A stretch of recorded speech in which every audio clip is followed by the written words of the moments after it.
ಈಗ ವಾಣಿಜ್ಯ ಮಂಡಳಿ 1 ವರ್ಷ ಅಧಿಕಾರ, 1 ವರ್ಷದಲ್ಲಿ ಏನು ಮಾಡೋಕ್ಕಾಗುತ್ತೆ ಸರ್? ಕೆಲಸ ಮಾಡ್ಲಿಕ್ಕೆ ಕೂಡ ಸಮಯಾವಧಿ ಭಾಳ ಕಮ್ಮಿ ಆಗುತ್ತೆ. ನನ್ನ ಆತ್ಮ ತೃಪ್ತಿಗೆ ಸಿಗುವಂಥ ಕೆಲಸಗಳು ಒಳ್ಳೆ ಕೆಲಸ ನಾನು ಮಾಡಿದ್ದೀನಿ. ವಾಣಿಜ್ಯ ಮಂಡಳಿಗೆ ಯಾರೇ ಅಧ್ಯಕ್ಷ ಆದರೂ ಅಲ್ಲಿ ಸಾರಗೋವಿಂದ ಬರ್ತಾರೆ, ಸಾರಗೋವಿಂದ ಅವರು ಮಧ್ಯ ಪ್ರವೇಶ ಮಾಡ್ತಾರೆ ಅನ್ನೋ ಮಾತು. ಕೆಲಸ ಗೊತ್ತಿರೋರಾದ್ರೆ ಮಧ್ಯಕ್ಕೆ ಯಾರು ಬಿಟ್ಕೊಳ್ಳಲ್ಲ. ಓಕೆ, ಕೆಲಸ ಗೊತ್ತಿಲ್ಲದೆ ಇರೋರಾದ್ರೆ ಮಧ್ಯಕ್ಕೆ ಬಿಟ್ಕೊಂತಾರೆ. ಕೆಲಸ ಮಾಡಕ್ ಬರ್ದೇ ಇರೋರು ಅಧ್ಯಕ್ಷರಾಗಿದ್ದಾರೆ ಅನ್ನೋ ಅರ್ಥನ? ಹೊರನೋಟಕ್ಕೆ ಇವನಿಗೆ ಕೆಲಸ ಗೊತ್ತಿಲ್ವೇನೋ ಅದಕ್ಕೆ ಕರ್ಸ್ಕೊಂತಾರೇನೋ, ಬಟ್ ಆ ಭಾವನೆ ಮೂಡ್ಲಿಕ್ಕೆ ಅವಕಾಶ ಕೊಡಬಾರ್ದು. ಇಷ್ಟು ವರ್ಷದ ಅನುಭವದಲ್ಲಿ ನಿಮಗೆ ತುಂಬಾ ತೊಂದರೆ ಆಗಿದ್ದು ಯಾವ ವಿಚಾರದಲ್ಲಿ? ಕೆಲಸ ಮಾಡಕ್ ಬಿಟ್ಟಿಲ್ಲ ಅನ್ನೋದು ಬೇಜಾರಿದೆ. ಯಾಕೆ? ತಪ್ಪು ದಾರಿಲಿ ಗೆದ್ರು ತಡ್ಕೊಳಕ್ ಆಗಿಲ್ಲ. ಸೊ ಹಂಗಾಗಿ ಬಾಮಾರೀಶ್ಗೆ ಹಿಂಗೆ ಬಿಟ್ರೆ ಬಾಳದು, ಇನ್ನೂ ದೊಡ್ಡ ಮಟ್ಟಿಗೆ ಹೆಸರು ಮಾಡ್ತಾನೆ ಅನ್ನೋದು ಒಂದು ಅವರಲ್ಲಿ ಇತ್ತು. ಬಾಮಾರೀಶ್ ಬೇರೆಯವರಿಗೆ ಯಾರು ಮೂಗು ತೋರ್ಸಕ್ಕೆ ಬಿಡ್ಲಿಲ್ಲ. ಕೇಸು ಅದು ಇದು ಮಾಡ್ಕೊಂಡು ಮಾಡಿದ್ರು, ಬಟ್ ಅವ್ರಿಗೂ ಒಂಥರ ಖುಷಿ ಅನ್ಸ್ತೇನೋ, ಬಟ್ ನಾನು ಎಂಜಾಯ್ ಮಾಡಿ. ವಾಣಿಜ್ಯ ಮಂಡಳಿಯಲ್ಲಿ ಇರ್ತಕ್ಕಂಥ ಅವ್ರು ಏನಾದ್ರು ಬಂದು ಸಿನಿಮಾ ಮಾಡಿದ್ರೆ ಸಿನಿಮಾ ಸಮಸ್ಯೆಗಳು ಅರ್ಥ ಆಗುತ್ತೆ ಅನ್ನೋ ಒಂದು ಮಾತು. ಪ್ರತಿಯೊಂದು ಕಷ್ಟ ಸುಖಗಳನ್ನ ಅರ್ಥಕೊಂಡಿರೋರೆ ಫಿಲ್ಮ್ ಚೇಂಬರ್ ಇರೋದು. ಸಿನಿಮಾ ಮಾಡೋರು ಮಾತ್ರ ಮಂಡಳಿಯಲ್ಲಿ ಕೂರ್ಬೇಕು, ವರ್ಷಕ್ಕೆ ಒಂದು ಸಿನಿಮಾ ಮಿನಿಮಮ್ ಒಂದು ಸಿನಿಮಾ ಮಾಡಬೇಕು. ಒಂದ್ಸತಿ ಸೆನ್ಸರ್ ಆದ್ಮೇಲೆ ಅವನೊಬ್ಬ ಪರಿಪೂರ್ಣ ನಿರ್ಮಾಪಕ, ಸೆನ್ಸರ್ ಆದ್ಮೇಲೆ ಒಬ್ಬ ಡೈರೆಕ್ಟರ್ ಅನ್ಸ್ಕೊಳ್ಳೋದು, ಒಬ್ಬ ಪ್ರೊಡ್ಯೂಸರ್ ಅನ್ಸ್ಕೊಳ್ಳೋದು. ವಾಣಿಜ್ಯ ಮಂಡಳಿ ಇಡೀ ಚಿತ್ರರಂಗನ ನಿಯಂತ್ರಣದಲ್ಲಿ ಇಟ್ಕೊಂಡಿದೆಯಾ? ತಾಕತ್ತೇನಿದೆ ಅದು ಒಬ್ಬ ಅಧ್ಯಕ್ಷನ ಮೇಲೆ ಹೋಗುತ್ತೆ. ಅದು ಇಲ್ಲಿ ಹಿಟ್ಲರಿಸಮ್ ಬೇಡ. ಹಾಗಾದ್ರೆ ನಿಮ್ಮ ಪ್ರಕಾರ ವಾಣಿಜ್ಯ ಮಂಡಳಿ ಎಲ್ಲವೂ ಸರಿಯಾಗಿದೆಯಾ? ಸರಿ ಇಲ್ಲ, ಬಟ್ ಸರಿ ಇಲ್ದಿರೋದು ನಾವೇ ಸರಿ ಮಾಡ್ಕೊಬೇಕು. ನಿಮ್ಮ ಪ್ರಕಾರ ವಾಣಿಜ್ಯ ಮಂಡಳಿಯ ಕಾಯಕಲ್ಪಕ್ಕೆ ಏನೆಲ್ಲ ಬೇಕಾಗುತ್ತೆ? ಬೇಸ್ ಏನಿಲ್ಲ ಸರ್, ದ್ವೇಷ ಅಸೂಯೆ ಬಿಡಬೇಕು. ಅದು ಇದೆ ಅಂತೀರಾ? ಖಂಡಿತ ಇದೆ ಸರ್. ಎಲ್ಲಿ ಇಲ್ಲ ಹೇಳಿ. ನಾವು ಆಕ್ಚುಲಿ ಒಂದು ಅಧ್ಯಕ್ಷ ದ್ವೇಷ ಅಸೂಯೆಯಿಂದನೇ ಬಂದಿದ್ದ ಒಂದು ಸ್ಥಾನಕ್ಕೆ ಕುಂತ್ಕೊಂಡಿದ್ದೆ ಸರ್. ದ್ವೇಷ ಅಸೂಯೆ ಇದ್ದೇ ಇರುತ್ತೆ. ಕನ್ನಡ ಸಿನಿಮಾ ರಂಗ ಈಗ 90ರ ದಶಕದ ಹಾದಿಯಲ್ಲಿದೆ. ಅಂದರೆ 90 ವರ್ಷಗಳ ಕಾಲ ಕನ್ನಡ ಚಿತ್ರರಂಗ ಸಾಗಿ ಬಂದಿದೆ. ಇದರಲ್ಲಿ ಸೋಲು ಗೆಲುವು ಎಲ್ಲದನ್ನೂ ಕೂಡ ಕನ್ನಡ ಚಿತ್ರರಂಗದಲ್ಲಿ ದುಡಿತಾ ಇರ್ತಕ್ಕಂಥ ಮಂದಿ ನೋಡಿದ್ದಾರೆ. ಸೊ ಈ 90 ವರ್ಷದ ಏನು ಹಾದಿ ಇದೆ ಅದರಲ್ಲಿ 40 ವರ್ಷದ ಹಾದಿಯನ್ನು ನಮ್ಮ ಜೊತೆ ಇವತ್ತು ಹಂಚ್ಕೊಂಡಿರೋ ಅಂಥ ವ್ಯಕ್ತಿ ಕೂತಿದ್ದಾರೆ. ಅವರು ಕನ್ನಡ ಚಿತ್ರರಂಗವನ್ನು ತುಂಬ ಹತ್ತಿರದಿಂದ ಬಲ್ಲವರು, ಸಾಕಷ್ಟು ಸಮಸ್ಯೆಗಳಿಗೆ ಸ್ಪಂದಿಸಿದ್ದಾರೆ, ನೇರವಾಗಿ ಮಾತಾಡಿದ್ದಾರೆ, ನಿಷ್ಠೂರ ಕೂಡ ಆಗಿದ್ದಾರೆ. ಅವರಿಗೆ ಶತ್ರುಗಳು ಬಹುಶಃ ಇಲ್ಲ, ಆಲ್ಮೋಸ್ಟ್ ಎಲ್ಲ ಮಿತ್ರರೇ ಇರೋದು. ಸೊ ಅವ್ರು ಯಾರು ಅಂತ ನಿಮಗೆ ಈಗಾಗಲೇ ಅರ್ಥ ಆಗಿರ್ಬೋದು. ಎಸ್, ಅವ್ರು ಬೇರೆ ಯಾರೂ ಅಲ್ಲ, ಬಾಮಾ ಹರೀಶ್. ಕನ್ನಡ ಚಿತ್ರರಂಗದ ಒಬ್ಬ ವ್ಯಕ್ತಿ ಮತ್ತು ಕನ್ನಡ ಸಿನಿಮಾಗಳನ್ನು ನಿರ್ಮಾಣ ಮಾಡಿದ್ದಾರೆ. ಅಷ್ಟೇ ಅಲ್ಲ, ಇವತ್ತು ಏನು ದರ್ಶನ್ ಅವರಿದ್ದಾರೆ, ಮೆಜೆಸ್ಟಿಕ್ ಅನ್ನೋ ಸಿನಿಮಾದಿಂದ ಕಾಟೇರವರೆಗೂ ಏನು ದರ್ಶನ್ ಅವರ ಜರ್ನಿ ಇದೆ. ಫಸ್ಟ್ ಸಿನಿಮಾ ಮೆಜೆಸ್ಟಿಕ್, ಆ ಸಿನಿಮಾದ ಮೆಟ್ಟಿಲು ಹತ್ತೋದಕ್ಕೆ ಮುಖ್ಯ ಕಾರಣನೇ ಬಾಮಾ ಹರೀಶ್. ಸರ್, ನಿಮಗೆ ನಮಸ್ಕಾರ. ನಮಸ್ತೆ. ಹೇಗಿದ್ದೀರಿ? ಚೆನ್ನಾಗಿದೆ ವಿಜಯ್ ಅವರೇ. ಹೇಗೆ ನಡೀತಾ ಇದೆ ಸರ್ ಇಂಡಸ್ಟ್ರಿ? ಆಫ್ಟರ್ KGF ತುಂಬ ಆಫ್ಟರ್ ಕರೋನಾ ತುಂಬ KGF ಮುಖಾಂತರ ತುಂಬ ಚೆನ್ನಾಗಿ ಟೇಕ್ ಆಫ್ ತೊಗೊಂತು, ಬಟ್ ಇದಾಯಿತು. ಓಕೆ. ಮತ್ತು ಮಧ್ಯದಲ್ಲಿ ಕೆಲವು ಇನ್ಸಿಡೆಂಟ್ ಕೂಡ ಆಯಿತು. ಬಟ್ ಆದರೂ ಕೂಡ ಪ್ರೇಕ್ಷಕರು ಕನ್ನಡ ಚಿತ್ರ ಒಳ್ಳೊಳ್ಳೆ ಪಿಕ್ಚರ್ಗಳನ್ನ ಪ್ರೋತ್ಸಾಹ ಮಾಡ್ತಾ ಬಂದಿದ್ದಾರೆ. ಕನ್ನಡ ಚಿತ್ರರಂಗ ಉಳ್ಕೊಂಡಿದೆ. ಎಸ್ ಸರ್, ಈಗ ನೀವು ವಾಣಿಜ್ಯ ಮಂಡಳಿಯಲ್ಲಿ ಸಕ್ರಿಯವಾಗಿ ಇರುವಂಥವ್ರು, ವಾಣಿಜ್ಯ ಮಂಡಳಿಯ ಪ್ರತಿಯೊಂದು ವಿಭಾಗದಲ್ಲೂ ನೀವು ಕೆಲಸ ಮಾಡಿದ್ದೀರಾ. ಅಧ್ಯಕ್ಷ ಗಾದಿಯಾಗಿ ಕೂತಿದ್ದು ಅಲ್ಲಿನ ಸಮಸ್ಯೆಗಳನ್ನು ಸ್ಪಂದಿಸಿದ್ದೀರಿ. ನಿಮಗೂ ಒಂದಿಷ್ಟು ಜನ ನೇರವಾಗಿ ಮಾತಾಡೋದವ್ರಿಗೆ ಉತ್ತರ ಕೊಟ್ಟಿದ್ರಿ. ಆಮೇಲೆ ಒಂದಿಷ್ಟು ಕೆಲಸಗಳನ್ನ ಮಾಡಿದ್ರಿ. ಅಂದರೆ ಸಾಧ್ಯವಾದಷ್ಟು ನಿಮ್ಮ ಕೈಲಿ ಏನು ಸಾಧ್ಯನೋ ಅದನ್ನು ಸರ್ಕಾರದಿಂದ ಏನು ಬೇಕೋ ಅದನ್ನೆಲ್ಲ ಮಾಡೋದಕ್ಕೆ ಪ್ರಯತ್ನ ಪಟ್ರಿ. ಆದರೂ ಕೂಡ ಒಂದಿಷ್ಟು ಸಮಸ್ಯೆಗಳಿಗೆ ಪರಿಹಾರ ಸಿಕ್ಕಿಲ್ಲ. ಅದು ಈಗಲ್ಲ, ಹಿಂದಿನಿಂದ ಮಾತು. ನಿಮ್ಮ ಪ್ರಕಾರ ವಾಣಿಜ್ಯ ಮಂಡಳಿ ಎಲ್ಲ ಸಿನಿಮಾದವರ ಪಾಲಿಗೆ ಕರೆಕ್ಟಾಗಿ ಇದೆಯಾ? ಖಂಡಿತವಾಗ್ಲು. ಪ್ರತಿಯೊಂದು ದೊಡ್ಡವರು ಆಗಲಿ ಸಣ್ಣವರಾಗಲಿ ಅಲ್ಲಿ ಭೇದ ಭಾವ ಇಲ್ಲ. ಪ್ರತಿಯೊಬ್ಬ ನಿರ್ಮಾಪಕನು ಕೂಡ ನ್ಯಾಯ ಒದಗಿಸ್ಕೊಳ್ಳೋ ಅಂತ ಒಂದು ದೇಗುಲ. ಅದು ಒಂದು ಆರೋಪ ಇದೆ. ಅಂದರೆ ದೊಡ್ಡ ಸಿನಿಮಾಗಳು, ದೊಡ್ಡ ಸ್ಟಾರ್ಗಳಿಗೆ ಒಂದು ನ್ಯಾಯ, ಸಣ್ಣ ಸಿನಿಮಾಗಳು, ಸಣ್ಣ ಹೀರೋ, ಸಣ್ಣ ನಿರ್ದೇಶಕ ಬಂದರೆ ಅವ್ರಿಗೊಂದು ನ್ಯಾಯ ಅನ್ನೋ ಒಂದು ಆರೋಪ ಇದೆ. ಇದಕ್ಕೆ ನೀವೇನು ಹೇಳ್ತೀರಾ? ಖಂಡಿತವಾಗ್ಲೂ ಇಲ್ಲ ಸರ್. ಯಾಕಂದರೆ ನಾವಿದ್ದಂಥ ಕಾಲದಲ್ಲಿ, ಯಾಕಂದರೆ ಹಿಂದೆ ಸಾಕು ನಾವು ಇಲ್ದಿರೋಂಥ ಕಾಲದಲ್ಲಿ ಕೂಡ ಪ್ರತಿಯೊಬ್ಬ ಪದಾಧಿಕಾರಿಗಳು ಕೂಡ ಸ್ಪಂದಿಸಿದ್ದಾರೆ. ಯಾಕಂದರೆ ಸುಮ್ಮನೆ ಹೇಳೋಕ್ಕೋ ಕೆಲವರು ಆರೋಪಗಳು ಮಾಡ್ತಾರೆ. ಖಂಡಿತವಾಗ್ಲೂ ಆ ಥರ ಭೇದ ಭಾವ ಇಲ್ಲದೆ ಪ್ರತಿಯೊಬ್ಬರಿಗೂ ನ್ಯಾಯ ಖಂಡಿತವಾಗ್ಲೂ ಸಲ್ಲಿಸ್ತಾ ಇದ್ದಾರೆ. ಇವತ್ತು ಕೂಡ ಮಾಡ್ತಾ ಇದ್ದಾರೆ. ಅಲ್ಲ, ಎಲ್ಲೋ ಸ್ಟಾರ್ಗಳು ಬಂದರೆ ಅಥವಾ ಸ್ಟಾರ್ ಸಿನಿಮಾ ಅನ್ನೋ ಕಾರಣಕ್ಕೆ ಅವರು ಸಮಸ್ಯೆಗಳೇನಾದ್ರು ಇದ್ದರೆ ಬೇಗ ಪರಿಹಾರ ಆಗುತ್ತೆ. ನಮಗೆ ಅಲ್ಲಿ ಕೇಳೋರೇ ಇಲ್ಲ ಅನ್ನೋದು ಒಂದು ದೊಡ್ಡ ಕೂಗು ಸರ್. ಖಂಡಿತವಾಗ್ಲೂ ಸರ್. ಯಾಕಂದ್ರೆ ನಾವು ಸಾಕಷ್ಟು ಸಿನಿಮಾ, ನಾನು ನಮ್ಮ ಚಿನ್ನೇಗೌಡರ ಅಧ್ಯಕ್ಷ ಆಗಿದ್ದೆ, ನಾನು ಸೆಕ್ರೆಟರಿ ಆಗಿದ್ದೆ. ನಿಮ್ಮ ಅವಧಿಯಲ್ಲಿ ನಮ್ಮ ಅವಧಿ ಶಿಲ್ಪಾ ಶ್ರೀನಿವಾಸ್ ಅವರು ಇದ್ರು. ಯಾಕಂದ್ರೆ ಸಾಕಷ್ಟು ಸಣ್ಣ ಸಣ್ಣ ಸಿನಿಮಾ ಸೆನ್ಸರ್ ಆಗಲಿ ಮತ್ತೊಂದು ಏನೋ ಪ್ರಾಬ್ಲಮ್ ಬರೋದು, ಪ್ರತಿಯೊಂದು ನಾವು ಅಟೆಂಡ್ ಮಾಡ್ತಾ ಇದ್ದೋ, ಆ ಚಿತ್ರದ ಸಮಸ್ಯೆಗಳು ನೀಗಿಸ್ತಾ ಇದ್ದೋ, ಆ ನಿರ್ಮಾಪಕನಿಗೆ ಆ ಚಿತ್ರಕ್ಕೆ ಸ್ಪಂದಿಸ್ತಾ ಇದ್ದೋ. ಬಟ್ ನಾವೇ ಅಲ್ಲ, ಬೇರೆಯವರು ಕೂಡ ಮಾಡಿದ್ದಾರೆ. ಈಗ ವಾಣಿಜ್ಯ ಮಂಡಳಿ 1 ವರ್ಷ ಅಧಿಕಾರ, 1 ವರ್ಷದಲ್ಲಿ ಏನು ಮಾಡೋಕ್ಕಾಗತ್ತೆ ಸರ್? ಖಂಡಿತವಾಗ್ಲು. ಯಾಕಂದ್ರೆ ನಾವು ಕೂಡ ಅದನ್ನು ಹೇಳ್ತಾ ಇದ್ವಿ. ಯಾಕಂದರೆ ಒಂದು ಎಲೆಕ್ಷನ್ ಆಗಿ ಕಣ್ಬಿಡಿಸಲು 1 ವರ್ಷ ಬಂದ್ಬಿಡುತ್ತೆ, ಆಗಿರುತ್ತೆ. ಕೆಲಸ ಮಾಡ್ಲಿಕ್ಕೆ ಕೂಡ ಸಮಯಾವಧಿ ಭಾಳ ಕಮ್ಮಿ ಆಗುತ್ತೆ. ಯಾಕಂದ್ರೆ ಈ ಒಂದು ಎಲೆಕ್ಟ್ ಆದಮೇಲೆ 1-2 ತಿಂಗಳು ಬರೀ ಫಂಕ್ಷನ್ಸ್ಗಳು ಅದು ಇದು ಇದೇ ಆಗೋಗ್ಬಿಡುತ್ತೆ. ಅಟೆಂಡ್ ಮಾಡೋದು. ಆಮೇಲೆ ಲಾಸ್ಟ್ 2 ಮಂತ್ಸು ಈ ಎಲೆಕ್ಷನ್ ಪ್ರಕ್ರಿಯೆಗಳು ಸ್ಟಾರ್ಟ್ ಆಗುತ್ತೆ. ಅವ್ನು ಉಳ್ಕೊಳ್ಳೋದೇ ಬರೀ 8 ತಿಂಗಳು. ಓಕೆ. ಸೊ 8 ತಿಂಗಳಲ್ಲಿ ಯಾಕಂದರೆ ನಮ್ಗೆ ಸಿಕ್ಕಂಥ ಅವಧಿಯಲ್ಲಿ ಖಂಡಿತ ಭಾಳ ಸಾಕಷ್ಟು ನನ್ನ ಆತ್ಮ ತೃಪ್ತಿಗೆ ಸಿಗುವಂಥ ಕೆಲಸಗಳು, ಒಳ್ಳೆ ಕೆಲಸ ನಾನು ಮಾಡಿದ್ದೀನಿ. ನೀವು ಅಧ್ಯಕ್ಷರಾಗಿ ಜವಾಬ್ದಾರಿನ ವಹಿಸ್ಕೊಂಡ ನಂತರ ವಾಣಿಜ್ಯ ಮಂಡಳಿಯಲ್ಲಿ ಏನೆಲ್ಲ ಸಮಸ್ಯೆ ಇತ್ತು, ಎಷ್ಟು ಸಮಸ್ಯೆಗೆ ನೀವು ಪರಿಹಾರ ಕಂಡುಕೊಟ್ರಿ, ಇನ್ನು ಎಷ್ಟು ಬಾಕಿ ಉಳಿತು? ಅಥವಾ ನೀವು ಮಾಡಿದಾಗ ನಾನು ಇಂಥದ್ದು ಮಾಡಬೇಕಿತ್ತು, ನಾನು ಅದನ್ನು ಮಾಡಿದೆ, ಇನ್ನೊಂದು ಇಷ್ಟು ಮಾಡಬೇಕಿತ್ತು, ಅದು ಮಾಡೋಕ್ಕಾಗಲಿಲ್ಲ ಅನ್ನೋದು ಏನಾದರೂ ಇದೆಯಾ? ಇಲ್ಲ, ಖಂಡಿತ. ಯಾಕಂದ್ರೆ 4 ವರ್ಷ ನನಗೆ ಉದ್ದಿಗೆ ಬಿದ್ದಿತ್ತು. ಯಾವುದು 19 20 21 22ವರೆಗೂ ಸಾಕಷ್ಟು ಒಂದು ಈ ಅವಾರ್ಡ್ ಆಗ್ಬೋದು, ಸಬ್ಸಿಡಿ ಆಗ್ಬೋದು, ಅದು ನಿಂತಿತ್ತು. ಸೊ ಆವತ್ತಿನ ನಮ್ಮ ಬಸವರಾಜ ಬೊಮ್ಮಾಯಿ ಅವರು ಮುಖ್ಯಮಂತ್ರಿಗಳಾಗಿದ್ದಾಗ ಆಗ ನಾವು ನಮ್ಮ ಪದಾಧಿಕಾರಿಗಳ ಹೋಗಿ ಇದು ಮಾಡಿ ಸ್ಪಂದಿಸಿ ಆದಷ್ಟು ಬೇಗ ಕಮಿಟಿ ಮಾಡಿ ಈ ಇನ್ನೇನೆಲ್ಲ ಮತ್ತೆ ಎಲೆಕ್ಷನ್ಸ್ ಬಂತು, MP ಎಲೆಕ್ಷನ್ಸು. ಸೊ ಹಂಗಾಗಿ MLA ಎಲೆಕ್ಷನ್ಸ್ ಬಂತು. ಅದಾದ್ಮೇಲೆ ಮತ್ತೆ MP ಎಲೆಕ್ಷನ್. ಸೊ ಈಗ ಕಮಿಟಿ ಮಾಡಿದ್ದಾರೆ. ಈಗೆಲ್ಲ ಆಲ್ಮೋಸ್ಟ್ ಎಲ್ಲ ನಿರ್ಮಾಪಕರಿಗೆ ಒಂದು ಪರಿಹಾರ ಸಿಗುತ್ತೆ. ಒಂದು ಮಾತು ಅವಾಗವಾಗ ಕೇಳಿ ಬರ್ತಾ ಇದೆ, ಅಂದರೆ ವಾಣಿಜ್ಯ ಮಂಡಳಿ ವಿಚಾರವಾಗಿ. ವಾಣಿಜ್ಯ ಮಂಡಳಿಗೆ ಯಾರೇ ಅಧ್ಯಕ್ಷ ಆದರೂ ಅಲ್ಲಿ ಸಾರಗೋವಿಂದ ಬರ್ತಾರೆ, ಸಾರಗೋವಿಂದ ಅವರು ಮಧ್ಯ ಪ್ರವೇಶ ಮಾಡ್ತಾರೆ ಅನ್ನೋ ಮಾತು. ಇದು ನನ್ನ ಮಾತಲ್ಲ, ಸಾಮಾನ್ಯವಾಗಿ ಚಿತ್ರರಂಗದವ್ರು ಮಾತಾಡ್ತಾರೆ. ಅವ್ರಿಗೇನು ಕೆಲಸ ಗೊತ್ತಿರೋರಾದರೆ ಮಧ್ಯಕ್ಕೆ ಯಾರು ಬಿಟ್ಕೊಳ್ಳಲ್ಲ. ಓಕೆ. ಕೆಲಸ ಗೊತ್ತಿಲ್ಲದೆ ಇರೋರಾದರೆ ಮಧ್ಯಕ್ಕೆ ಬಿಟ್ಕೊತಾರೆ. ಸೊ ಯಾರು ಮಧ್ಯಕ್ಕೆ ಬಿಟ್ಕೊಂಡು ಕೂಡ ಮಧ್ಯಕ್ಕೆ ಹೋಗಬಾರ್ದು. ಕರೆದಾಗ ಮಾತ್ರ ಸಂಬಂಧಪಟ್ಟವ್ರು ಯಾರೇ ಕುಂತಿರಲಿ, ಅಧ್ಯಕ್ಷರು ನಮ್ಮ ಮಿತ್ರರಾಗಿರ್ತಾರೆ, ಅವ್ರ ಸಮಸ್ಯೆ ಅಂದಾಗ ಮಾಜಿ ಅಧ್ಯಕ್ಷಗಳು ಅವ್ರು ಕರೆದಾಗಿ ಹೋಗಿ ಸ್ಪಂದಿಸುವಂಥ ಒಂದು ವ್ಯಕ್ತಿತ್ವ ನಾವುಗಳು ಬೆಳೆಸ್ಕೊಬೇಕು. ಪದೇ ನಾವು ಹೋಗಿ ಚೇಂಬರಲ್ಲಿ ಹೋಗಿ ಅವರ ಒಂದು ಆಡಳಿತ ಇದಕ್ಕೆ ನಾವು ಮೂಗು ತೋರಿಸ್ಬಾರ್ದು. ಎಸ್, ಇದೇ ಮಾತನ್ನು ಒಂದಿಷ್ಟು ಹೊರಗಡೆ ಬರ್ತದೆ. ಹಾಗಾದರೆ ನಿಮ್ಮ ಪ್ರಕಾರ ಕೆಲಸ ಮಾಡೋಕ್ಕೆ ಬರದೇ ಇರೋರು ಅಧ್ಯಕ್ಷರಾಗಿದ್ದಾರೆ ಅನ್ನೋ ಅರ್ಥನಾ?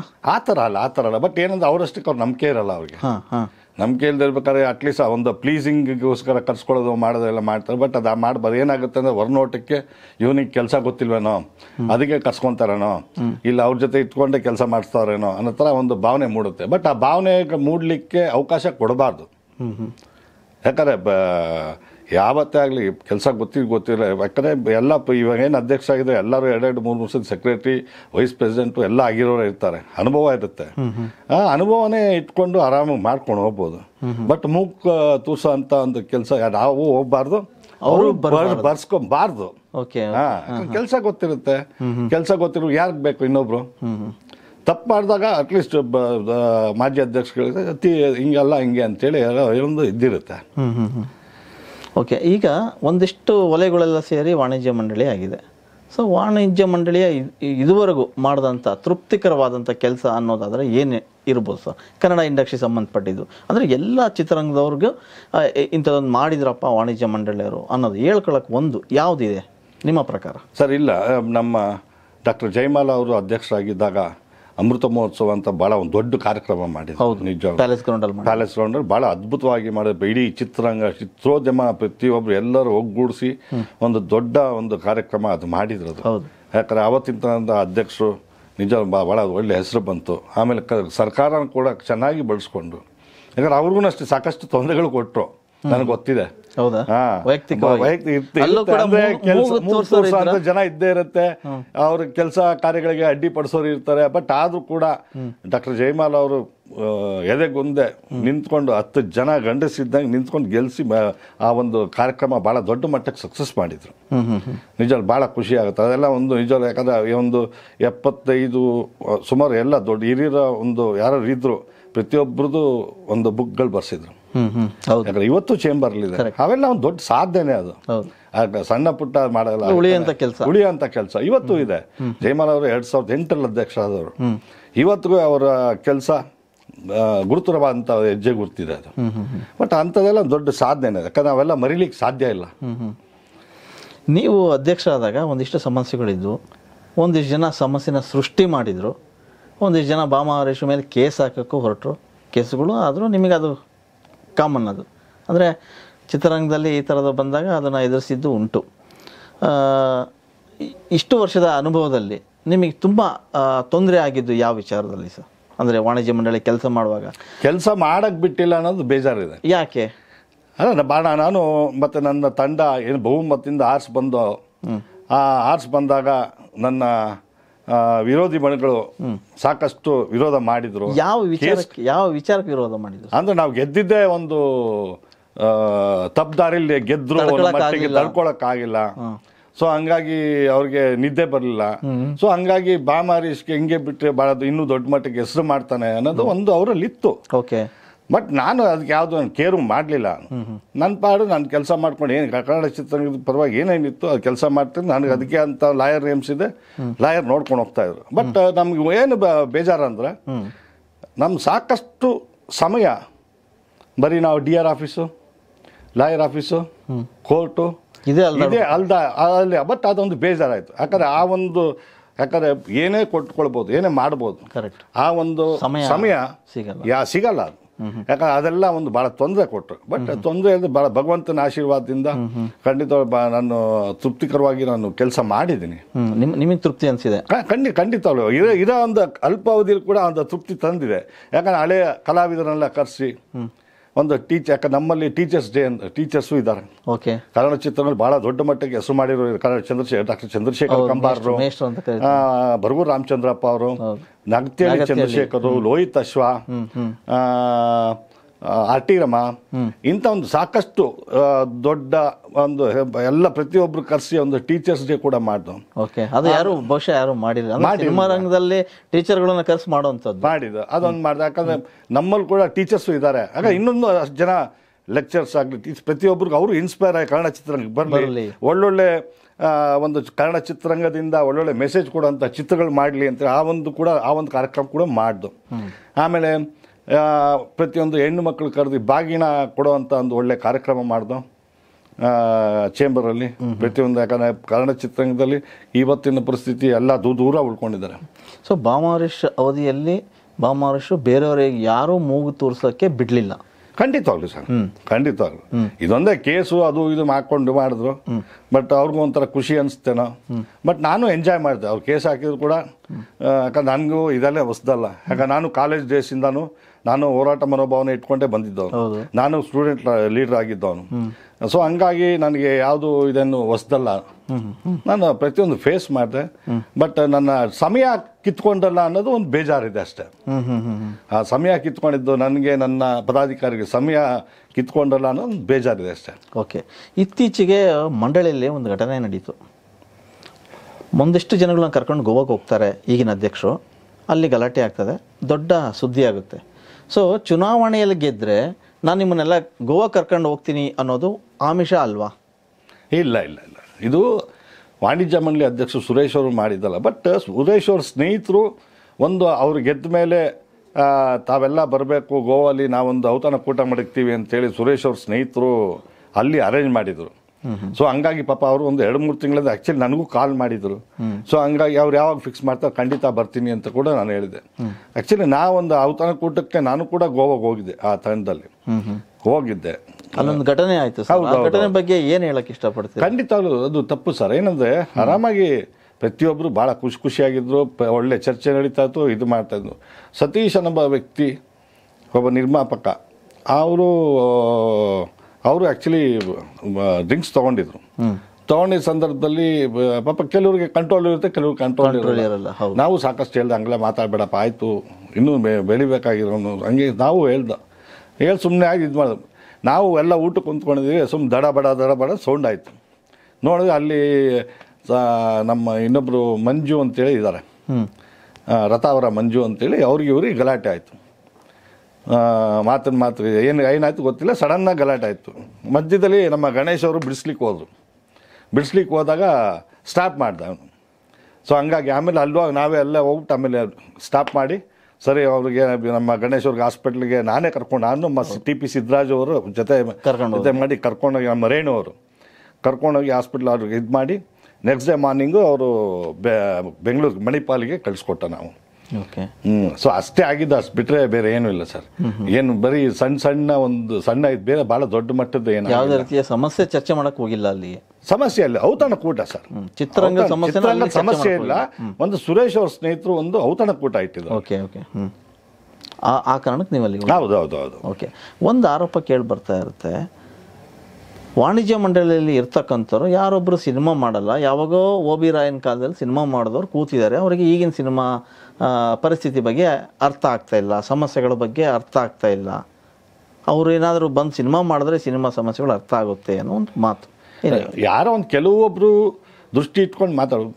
ಇವತ್ತು ನಾನು ಸಿನಿಮಾ ಮಾಡ್ತಾ ಇದ್ದೀನಿ, ಹೌದು, ಶಿಲ್ಪಾ ಶ್ರೀನಿವಾಸರು ಸಿನಿಮಾ ಮಾಡ್ತಾರೆ, ಅಲ್ಲ ರೆಗ್ಯುಲರ್ ಪ್ರೊಡ್ಯೂಸರ್ ಇದ್ದಾರೆ ಮಾಡ್ತಾ ಇದ್ದಾರೆ ಸರ್. ಮಾಡದೇ ಇರೋರು ಕೆಲವು ಯಾರೋ ಒಬ್ರು ದೃಷ್ಟಿ ಇಟ್ಕೊಂಡು ಯಾರೋ ಒಬ್ರು ಹೇಳ್ಬೋದು ಅಷ್ಟೇ.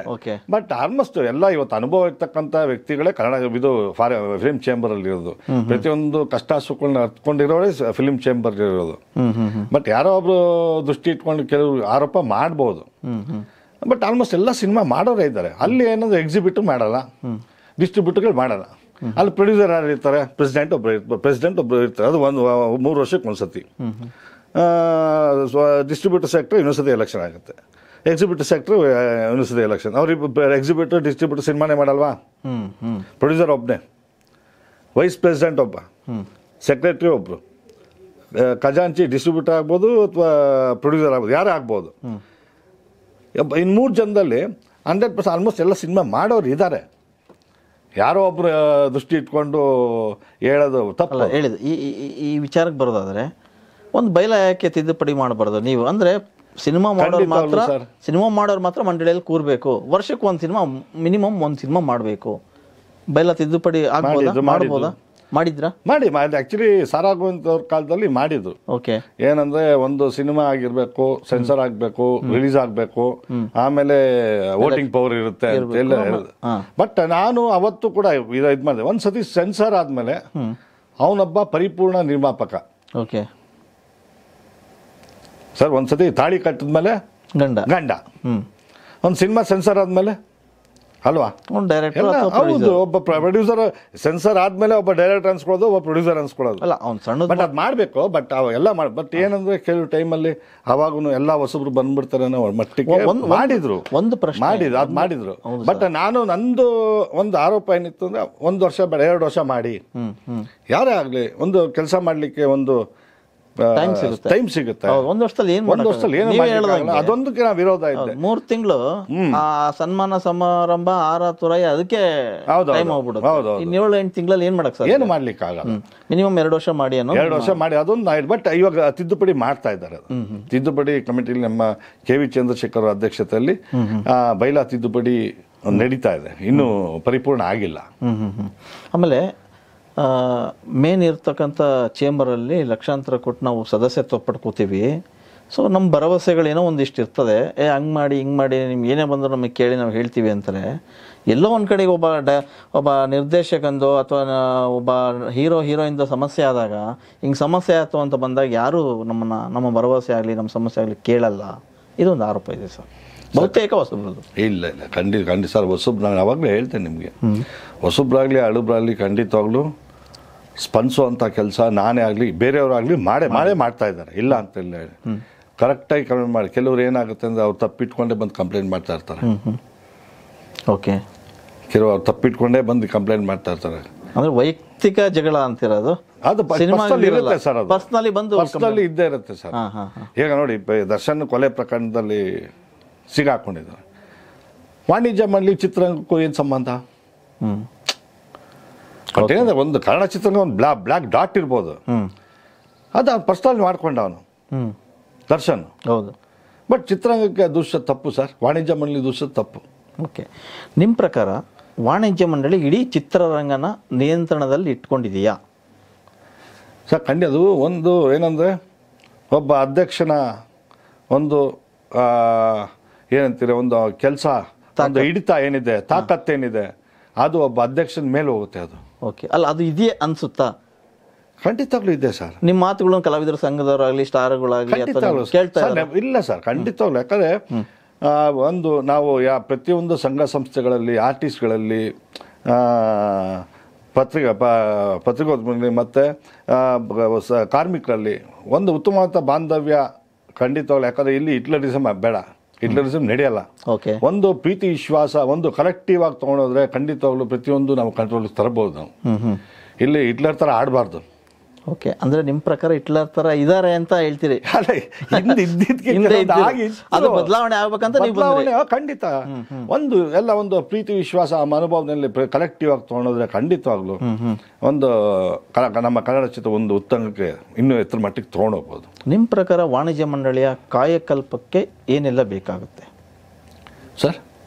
ನಿಮ್ಮ ಪ್ರಕಾರ ವಾಣಿಜ್ಯ ಮಂಡಳಿಯ ಕಾಯಕಲ್ಪ ಅಂದ್ರೆ ಇನ್ನೂ ಒಂದಿಷ್ಟು ಶ್ರೇಯೋಭಿವೃದ್ಧಿ ಆಗಬೇಕು, ಇನ್ನೂ ಸ್ಟ್ರಾಂಗ್ ಆಗಬೇಕು ಅಂದ್ರೆ ಏನೆಲ್ಲ ಬೇಕು? ಅದಕ್ಕೆ ಬೇಸ್ ಏನು ಬೇಕು ಅಂತ? ಬೇಸ್ ಏನಿಲ್ಲ ಸರ್, ದ್ವೇಷ ಅಸೂಯೆ ಬಿಡಬೇಕು.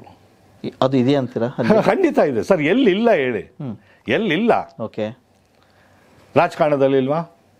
ಎಲ್ಲ ಕಡೆ ದ್ವೇಷ ಅಸೂಯೆ ಇರೋದು. ದ್ವೇಷ ಅಸೂಯೆ ಇದ್ರೆ ಚಿತ್ರರಂಗದ ಬೆಳವಣಿಗೆ ಹೇಗೆ ಸಾಧ್ಯ? ಮಾತೃ ಸಂಸ್ಥೆ ಅದು. ನಾವು ಆಕ್ಚುಲಿ ಒಂದು ಅಧ್ಯಕ್ಷ ದ್ವೇಷ ಅಸೂಯೆಯಿಂದನೇ ಬಂದಿದ್ದ ಒಂದು ಸ್ಥಾನಕ್ಕೆ ಕುಂತ್ಕೊಂಡಿದ್ವಿ ಸರ್.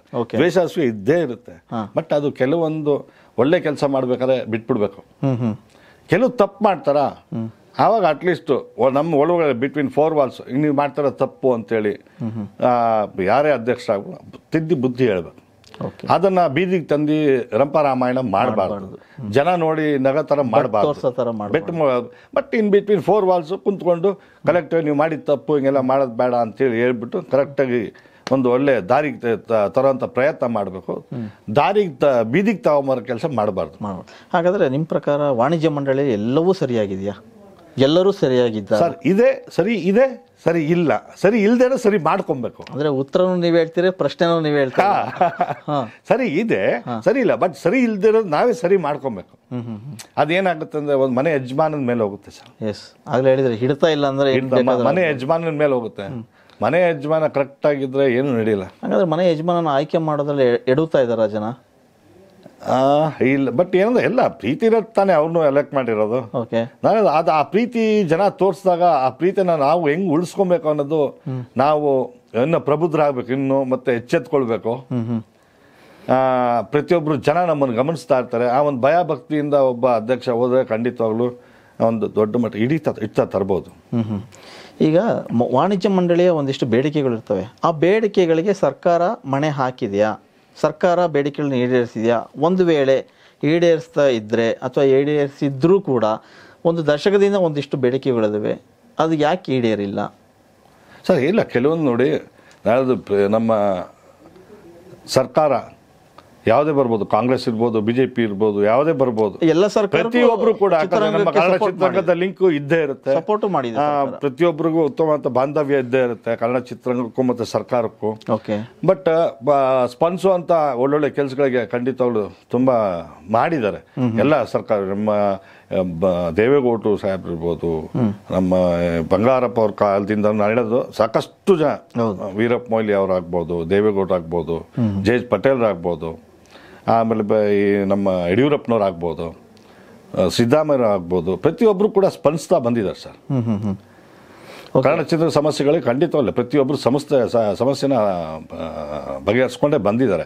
ಕೆಲವೊಂದು ಆಗಬೇಕು, ಕೆಲವೊಂದು ನಾನು ಕೂಡ ಬಸವರಾಜ ಬೊಮ್ಮಾಯಿ ಅವರು ಮುಖ್ಯಮಂತ್ರಿಗಳಾಗಿದ್ದಾಗ ನಾನು ಕೂಡ UFO ಕ್ಯೂಬ್ ಏನಿದೆ ಇದು ಆ ಒಂದು ಮಾದರಿ ನಮ್ಮ ಕನ್ನಡ ಚಿತ್ರರಂಗಕ್ಕೆ ಬೇಕು, ಪ್ರತ್ಯೇಕವಾಗಿ ನಮ್ಮ ಕನ್ನಡ ಚಿತ್ರಗಳಿಗೆ ಬೇಕು. ಅದು ಆ್ಯಕ್ಚುಲಿ ನಾನು ಎಲ್ಲ ಒಂದು ಪ್ರತಿಯೊಂದು ಬ್ಲೂ ಪ್ರಿಂಟ್ ಮಾಡಿ ನಾನು ಕೊಟ್ಟಿದ್ದೆ ಸರ್. ಬಟ್ ಏನಂದ್ರೆ ಆ ಸಂದರ್ಭದಲ್ಲಿ ಅವ್ರಿಗೆ 3 ತಿಂಗಳು ಕಾಲಾವಕಾಶ ಇತ್ತು, ಇನ್ನೇನು ಕೋಡ್ ಆಫ್ ಕಂಡಕ್ಟ್ ಬರ್ತಾ ಇತ್ತು. ಸೊ ಹಂಗಾಗಿ ಭಾಳ ಒಂದು ದೊಡ್ಡ ಒಂದು ಪ್ರಪೋಸಲ್ ಕೂಡ ಕೊಟ್ಟಿದ್ದೆ. ಅದು ವಾರ್ತಾ ಇಲಾಖೆ ಅಡಿಯಲ್ಲೋ ಅಥವಾ ಕನ್ನಡ ಚಲನಚಿತ್ರ ಅಕಾಡೆಮಿ ಅಡಿಯಲ್ಲೋ ಆ ಒಂದು ಸರ್ವರ್ನ ಅಳವಡಿಸಿದ್ರೆ ಕನ್ನಡ ಚಿತ್ರರಂಗಕ್ಕೆ ಒಳ್ಳೆ. ಯಾಕಂದರೆ ನಮ್ಮ ಒಂದು ಹಣ ಏನು ಸೋರಿಕೆ ಆಗ್ತದೆ, ನಿರ್ಮಾಪಕರ ಹಣ ಇವತ್ತು ನಾವೇನು UFO ಕ್ಯೂಬ್ ಅನ್ನೋದಕ್ಕೆ ನಾವು ಕಟ್ತಾ ಇದ್ದೀವಿ, ನಮ್ಮ ಕರ್ನಾಟಕ ರಾಜ್ಯದಲ್ಲಿ ಹಣ ಉಳಿತಾ ಇಲ್ಲ, ಬೇರೆ ರಾಜ್ಯಕ್ಕೆ ಪಾಲಾಗ್ತಾ ಇದೆ. ಹಾಗೆ ನೋಡಿದ್ರೆ ಕನ್ನಡ ಇಂಡಸ್ಟ್ರಿಯಿಂದ ಸಾಕಷ್ಟು ಟ್ಯಾಕ್ಸ್ ಹೋಗ್ತಾ ಇದೆ. ನಾವು ಹೇಳೋದು, ನಾವು ನಿರ್ಮಾಪಕ ಕಟ್ಟ ಹಣ ನಮ್ಮ ಕರ್ನಾಟಕ ಸರ್ಕಾರಕ್ಕೆ ಬರಲಿ, ಕರ್ನಾಟಕ ಸರ್ಕಾರ ಕೂಡ ನಮ್ಮ ಕನ್ನಡ ಚಿತ್ರ ಅಭಿವೃದ್ಧಿಗೆ ಇನ್ನೂ ಹೆಚ್ಚಾಗಿ ನಿಂತ್ಕೊಂಡ್ರೆ ಆ ಒಂದು ಒಳ್ಳೆ ಪ್ರಪೋಸಲ್ ಕೂಡ ಕೊಟ್ಟೆ. ಬಟ್ ಅವ್ರಿಗೆ ಒಂದು ಕಾಲ ಅವಕಾಶ ಭಾಳ ಕಮ್ಮಿ ಇತ್ತು, ಕೋಡ್ ಆಫ್ ಕಂಡಕ್ಟ್ ಬರೋದ್ರಿಂದ. ಸೊ ಹಂಗಾಗಿ ಅದು ನೆನೆಗೆ ಬಿದ್ದಿದೆ ಅದು.